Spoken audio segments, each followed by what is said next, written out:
Music is everything for me. I spent all my life in music as a singer and of course also as a pianist, as a bassoon player, as a cello player. What was always drawing me to conducting is it is the ultimate form of being a musician because I don't have only my voice, I have 100 voices to lead, to drive and to inspire.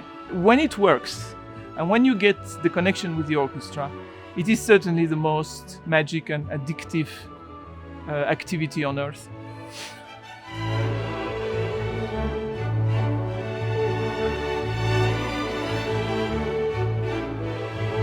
I always dreamed to be a conductor. I was fascinated by the singers and by the conductors. When I was a teenager, I wanted to go to the conductor class. And the teacher was a terrible misogynist. And I was rejected. I could follow the course, but I never was able to get the pattern. And it was clear for me that there was no hope in the society at that time. And I was lucky enough to have a special voice. And then my career lifted up, but I always kept that dream. That shows that when you dream something, sometimes it happens.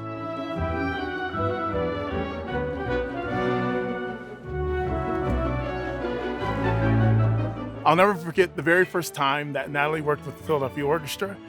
It was a Messiah, and what was amazing about her was right away, with a piece that we played 1,000,000 times, Nathalie brought her own to it.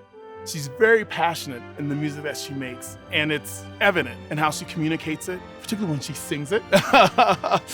she'll get very dramatic sometimes and sing a line in the way in which case we can very much relate. With that being so in her spirit, and you have a whole ensemble to be able to work in that way, it's just a beautiful thing.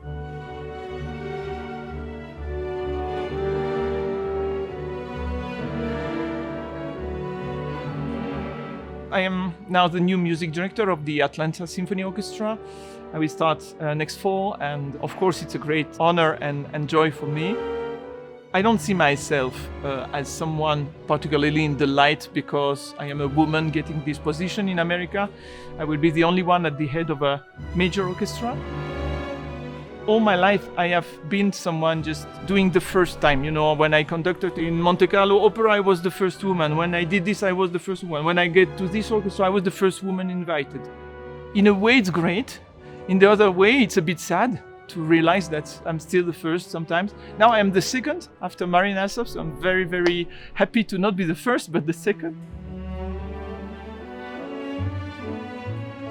For her to only be the second woman to hold such a position, in many ways, it's very sad, but is reflective of society and stereotypes.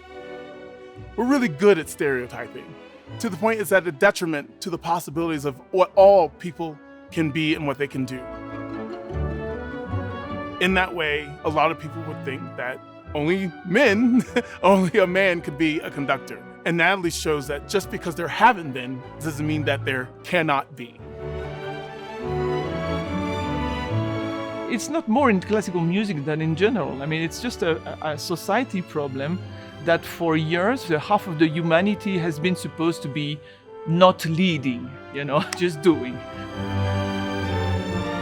Actually, it's interesting when you see the prehistoric research, they always put in mind that women were just cooking and taking care of the kids and men were hunting. It's completely wrong, and now they can prove it. So I think it's really interesting. It's important that young people know that this is a possible pathway in life. This is something that they can be a part of. Women making their way into the orchestral landscape. People of color being part of the orchestral landscape. But if one doesn't see it, if young people don't see it, if communities don't see it, then it does not belong to them. And in a field that is as warm and as accepting as music, and I say music in general, because music is about all of us. It's about all countries, it's about all cultures.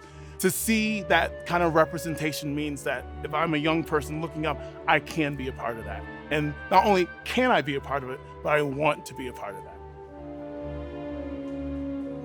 Young people need models, and if you are sincere, 100%, and you share this passion, you are an inspirer.